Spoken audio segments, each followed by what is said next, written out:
Namaskar.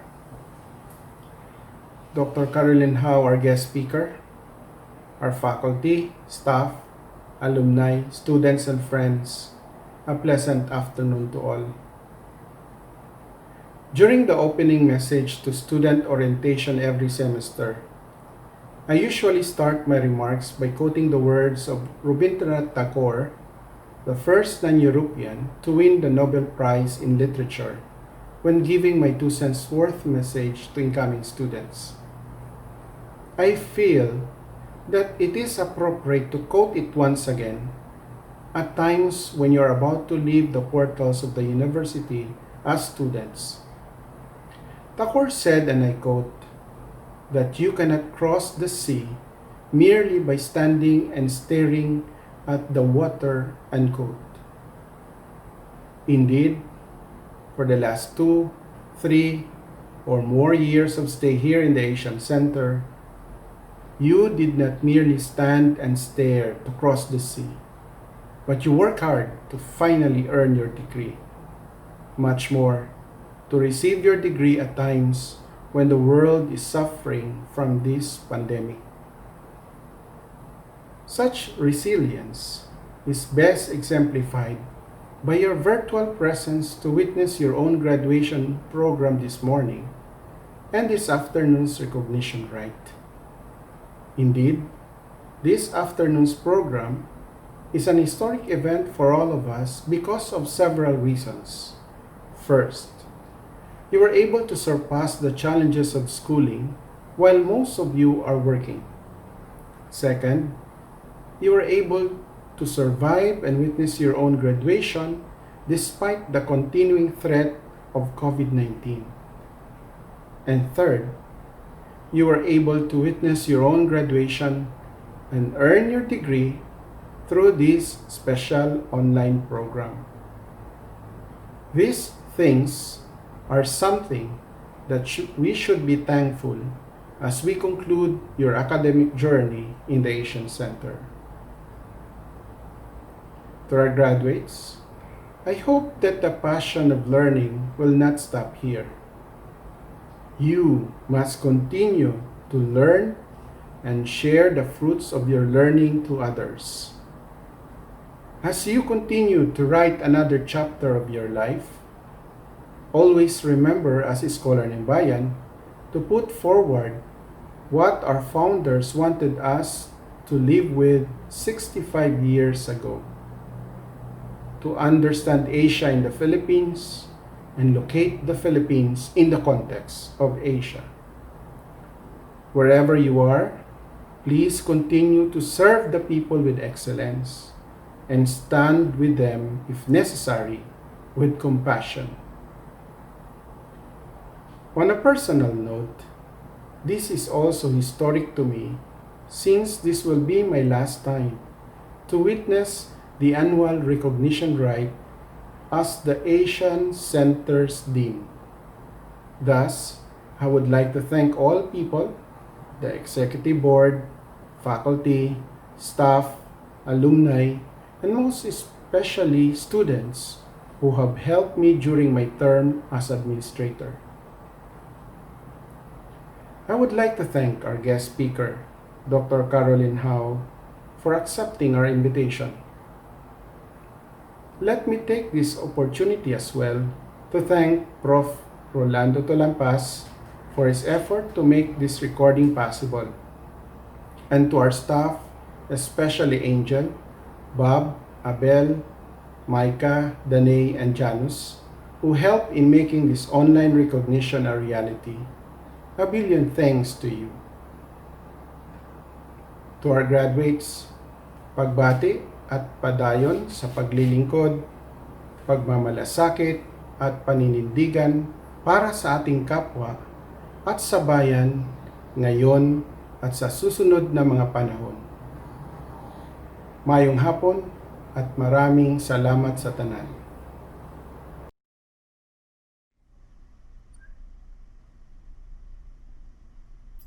Thank you, Dean Santa Rita. Today we come together to celebrate and salute this year's graduates of the Asian Center. And what better way to give our graduates a grand send-off than by having as our guest of honor and graduation speaker Dr. Carolyn C. Howe. Dr. Howe has come a long way since she graduated summa cum laude with a bachelor's degree in English from the University of the Philippines, Diliman.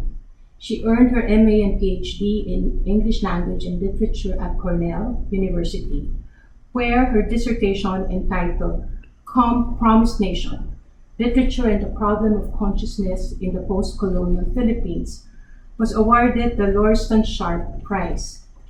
Thereafter, she taught for a year at the University of the Philippines Department of English and Comparative Literature, and then joined the faculty of the Center for Southeast Asian Studies at Kyoto University, where she has been full professor since 2013.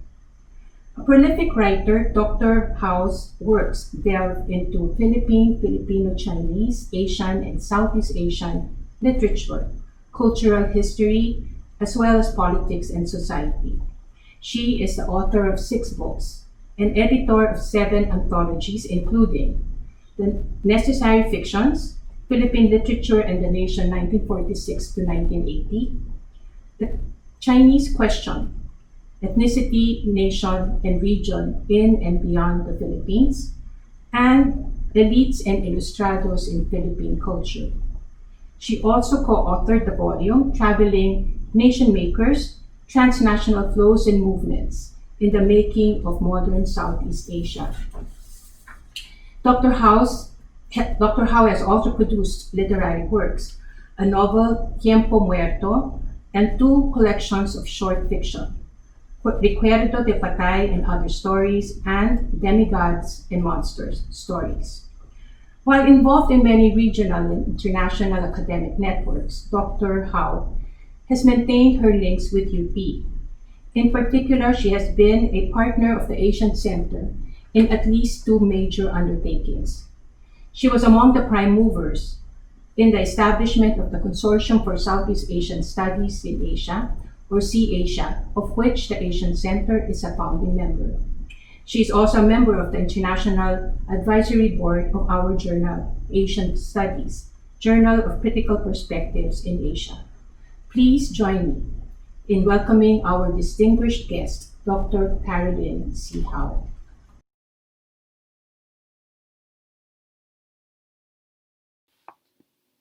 Dean Jofe Santa Rita, Secretary Rolando Talampas, members of the faculty, ladies and gentlemen, good morning.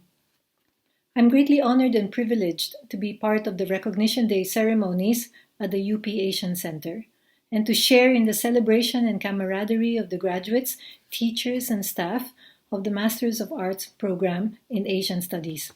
Congratulations to you all on a job well done.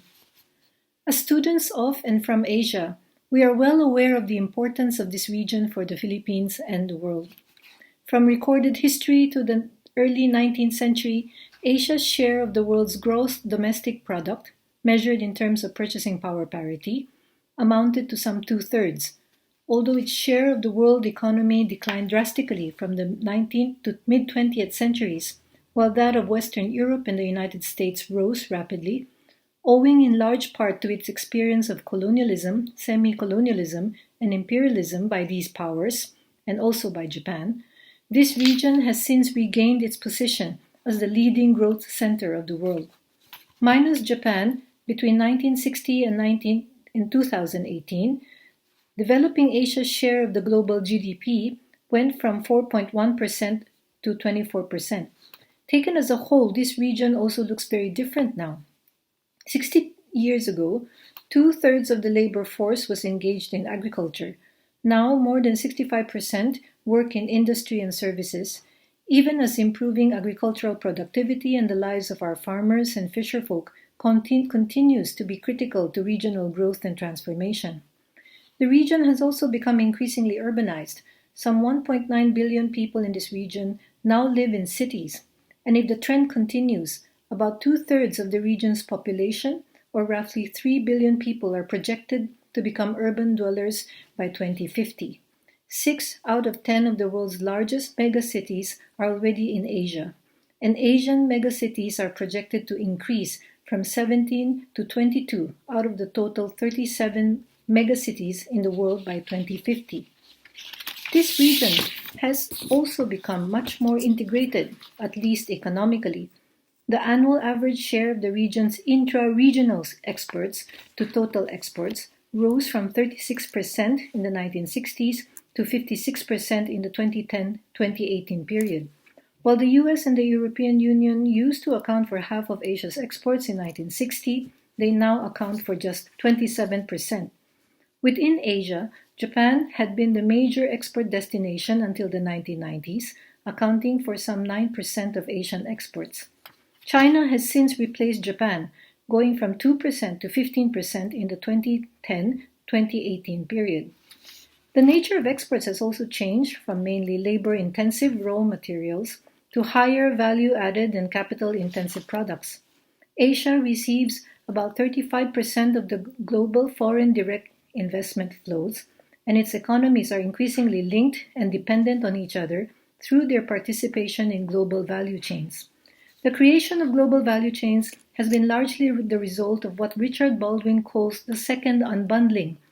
If the first unbundling had been made possible by railroad and steamship technology that allowed for the geographical separation of production and consumption and large-scale international migration, the second unbundling has fragmented production across different locations through the revolution in information and communication technology.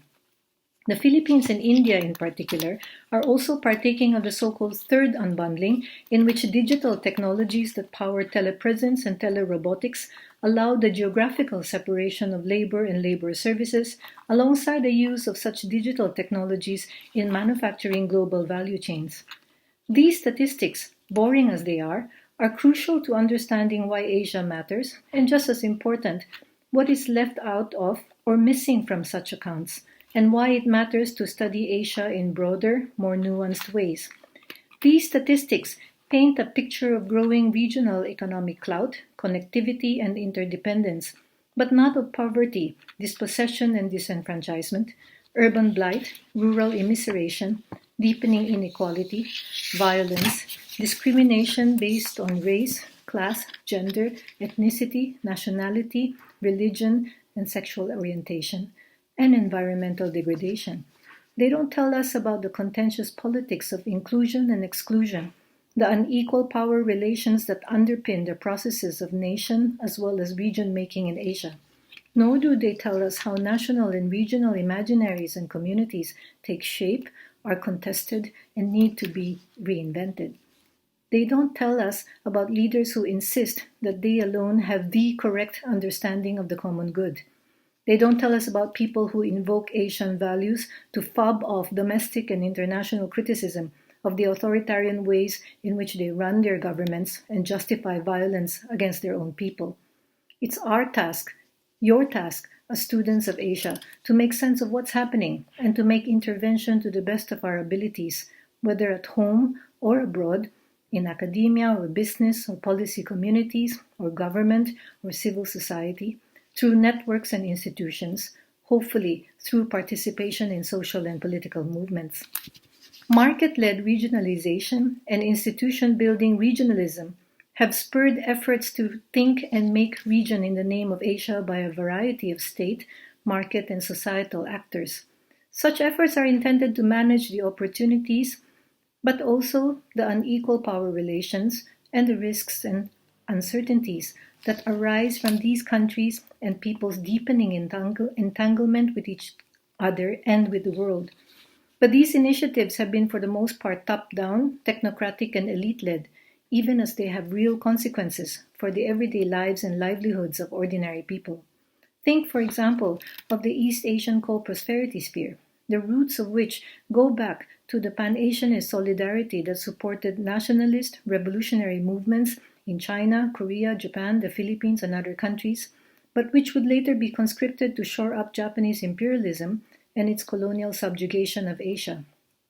The term Asia-Pacific had been originally intended to prevent the neighborhood from becoming the backyard of Japan, then the second largest economy in the world, in the mid-1980s. The concept of East Asia, on the other hand, which included China and excluded the United States of America, sought to give maneuvering space to countries such as Thailand, Malaysia, and South Korea that resented the high-handed approach of the Americans and the International Monetary Fund in dealing with the Asian financial crisis of 1997-98.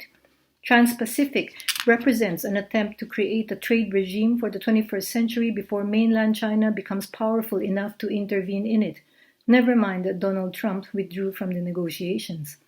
Indo-Pacific, on the other hand, seeks to rope in an emergent India as part of an open sea lane maritime community.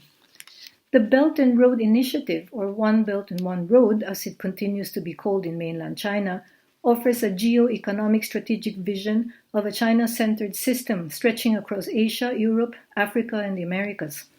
Although Southeast Asia is a key zone of OBOR, and now also China's largest trading partner, as China seeks to rebuild its supply chains in the wake of the new Cold War with the US, reception of China's rise among the countries in this region is decidedly mixed, to say the least, owing in part to the territorial disputes in the South China Sea.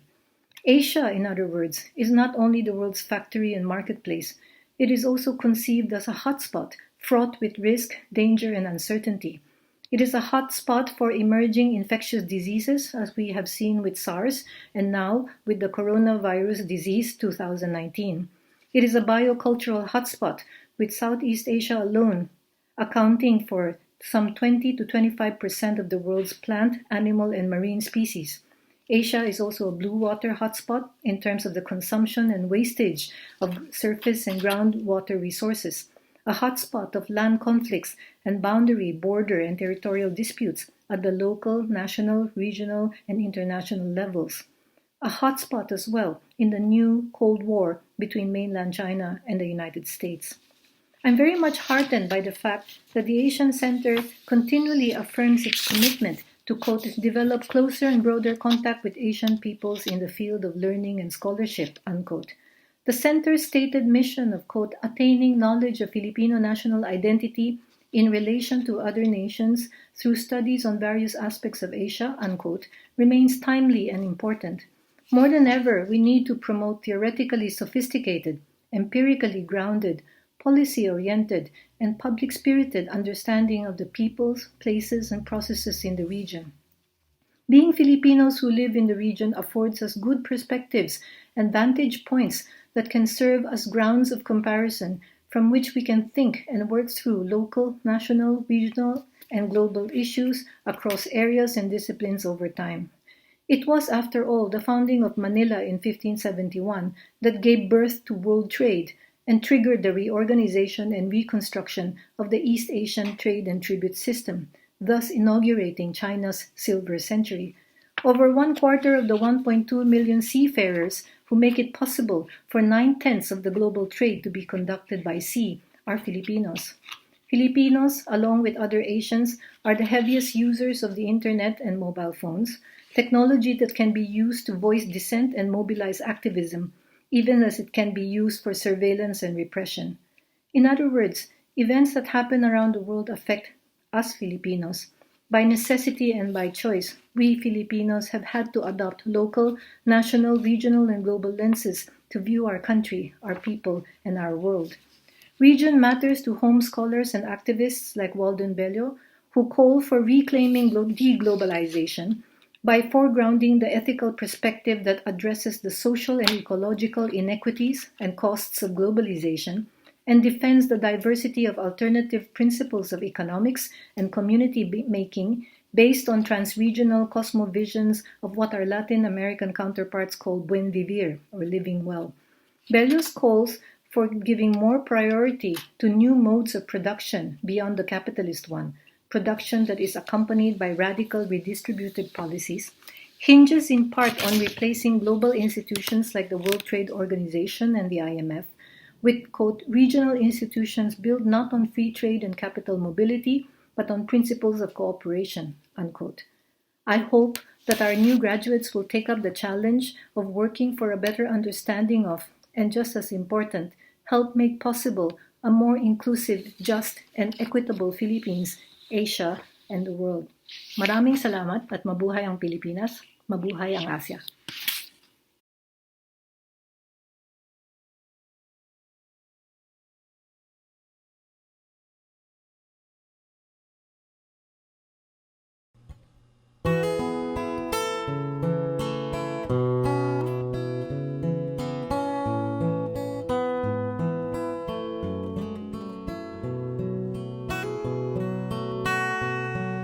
Panapanahon ng pagkakataon, may babalik ba ang kahapon?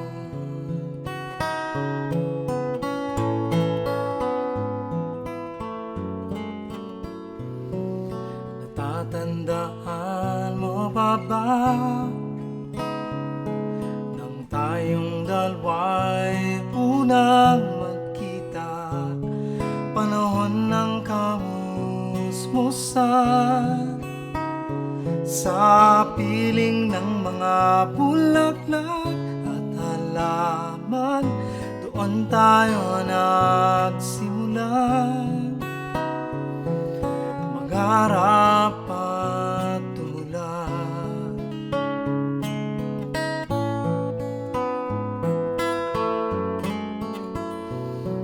Natatandaan mo pa ba? Inukit kong puso sa punong mangga at ang inalay kong gumamela,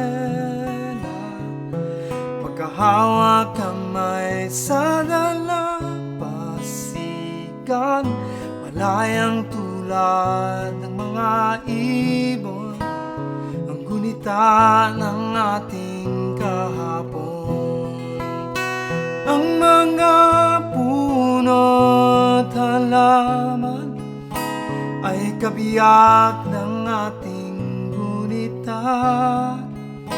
Sa paglipas ng panahon, bakit kailangan ding lumisan?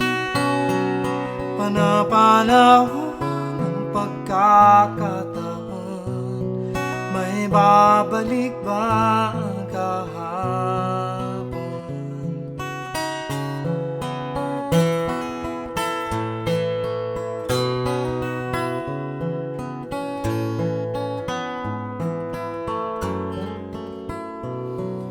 Ngayong ikaw ay nagbalik,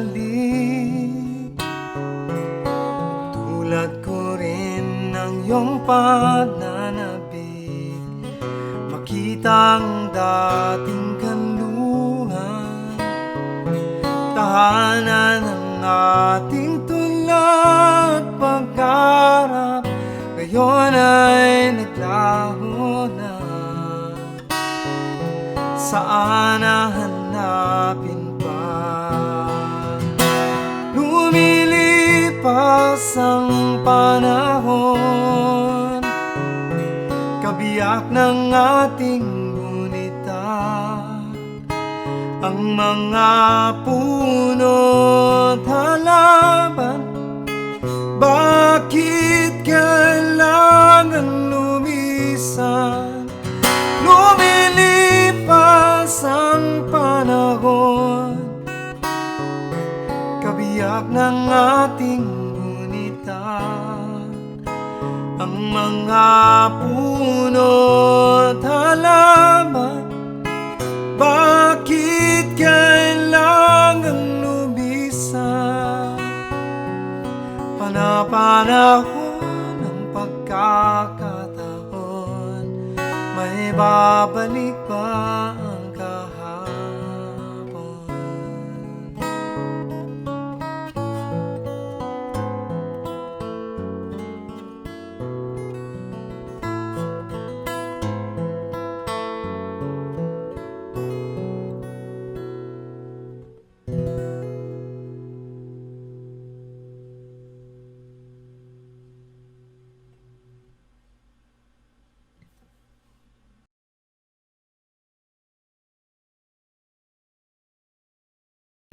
The UP Asian Center has been a sanctuary to me for the past 10 years. And I am thankful to my professors and classmates who have been instrumental to my growth. Medyo malungkot nga lang na hindi ko sila personal na mapapasalamatan at personal na makakapagpaalam bilang pagtatapos ng 10 taon ko sa Asian Center. Pero nawa matapos agad ang pandemyang ito na kinakaharap natin ngayon para magkita-kita tayo muli. Maraming salamat Asian Center sa pag-aaruga sa akin at mabuhay po kayo.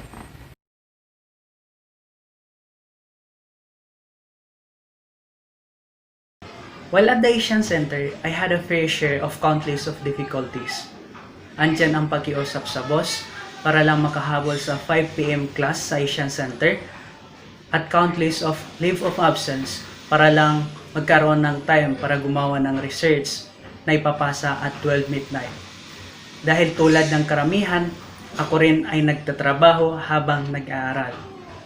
However, my foremost and most notable experience that I had while studying at the University of the Philippines when I was taking my thesis. While doing data gathering in Indonesia, I was able to face at least 145 earthquakes in Maluku where I did my interviews. Nonetheless, this life-changing experience forms part of my colorful journey as a graduate student in this university. Hi everyone! First of all, I would like to say congratulations to my fellow 2020 graduates. I know that right now can be a tough time for many of us as we grapple with extraordinary circumstances brought about by this pandemic. My hope is that this will soon pass and we will come out of this much stronger. With respect to my experience studying at the UP Diliman Asian Center, I can say that it has been an excellent learning opportunity. I've always been drawn to learning more about other people's culture, their language, history, and politics. Studying at the Asian Center has helped me to further deepen my understanding of these things. On many occasions, it has also helped to provide me with paradigm shifts that have been instrumental to my learning process. As I close this chapter, I would like to thank those who have become part of this journey. My professors, fellow classmates, some of whom have become good friends, and all those who have willingly imparted their knowledge in order to enrich ours. Thank you.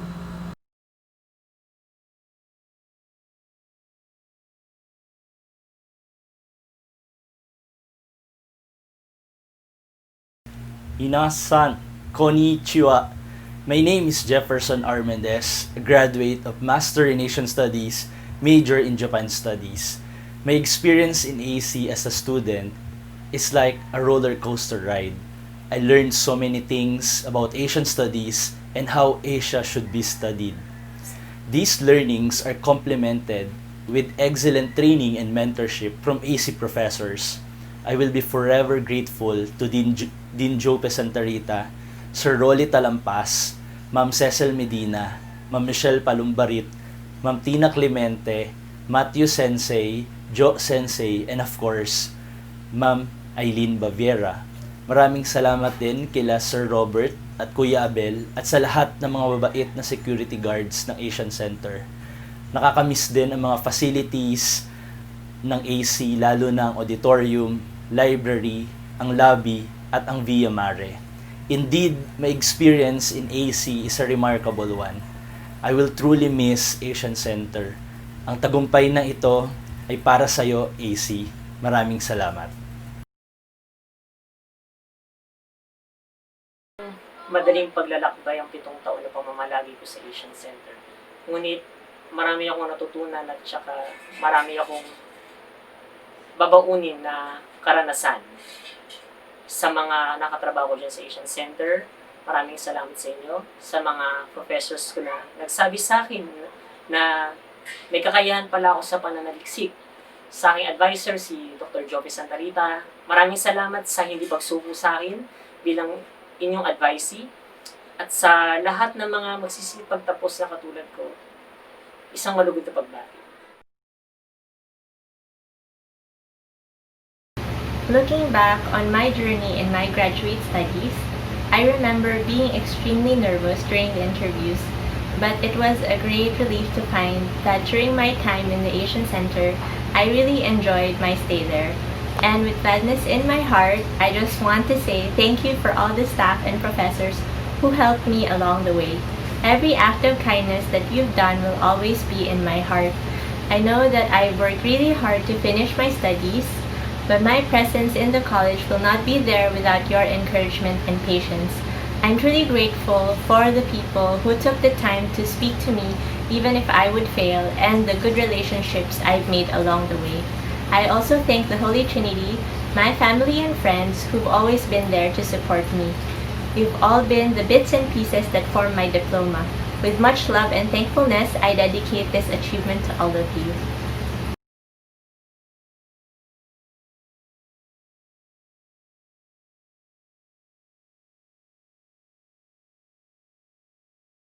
To my fellow graduates, congratulations to all of us.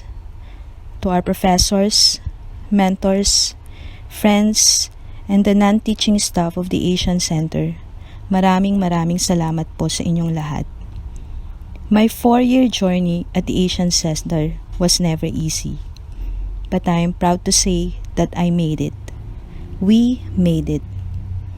What I learned from this STEAM institution guides and inspires me to be better and do better in my personal and professional life, in the name of honor and excellence.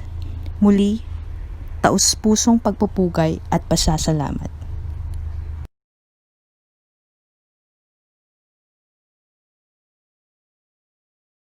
Yayahan ko po ang lahat na tumayo upang manumpa bilang kasapi ng ating Asian Center Alumni Association.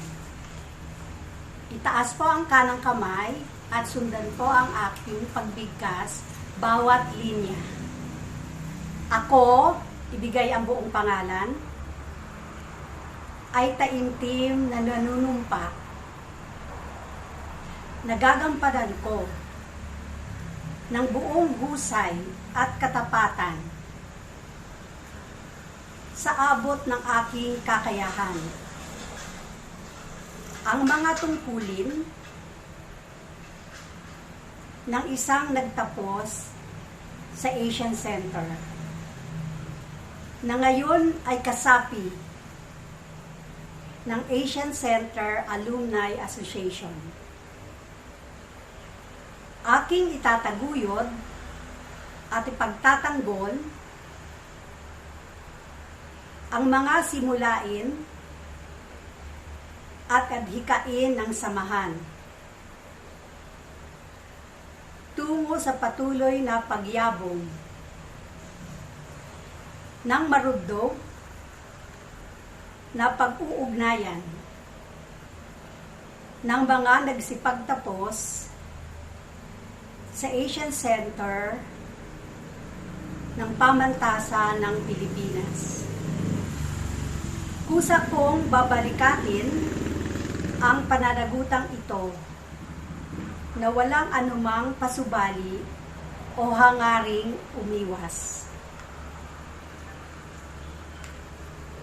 Kasiyahan nawa ako ng Diyos.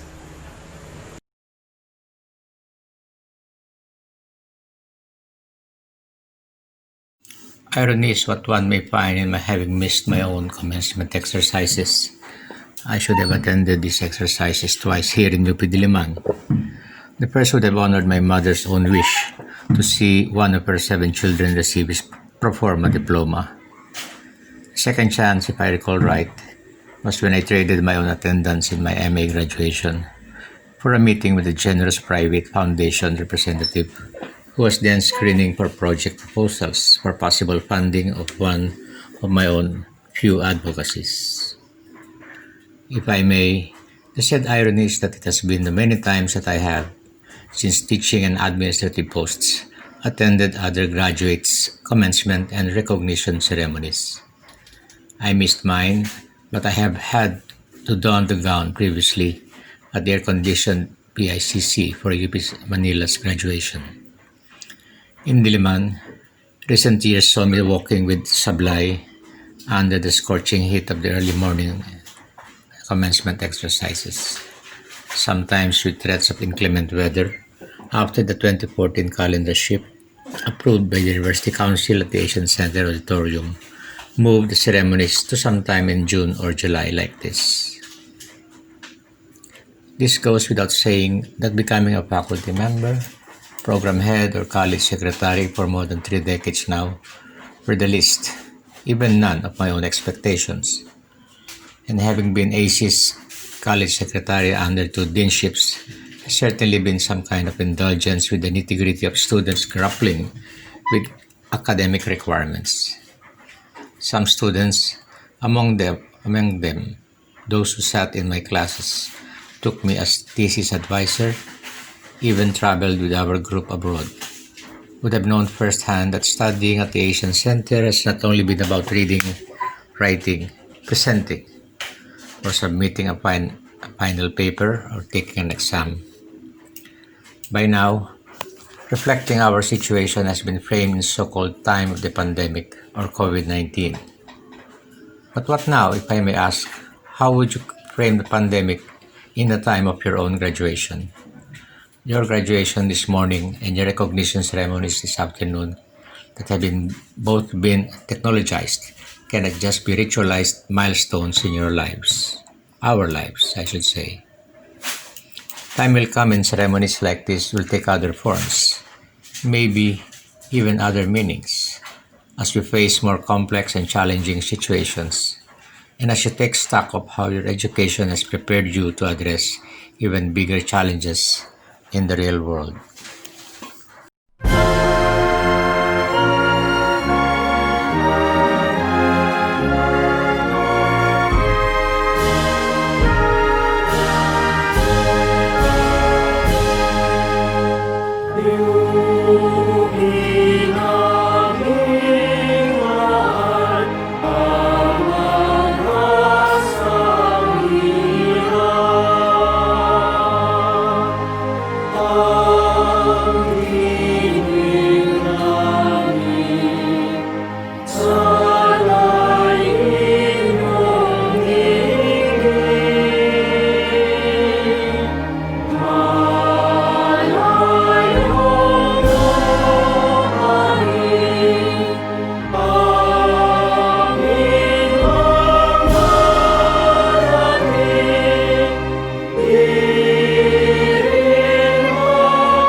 Lord.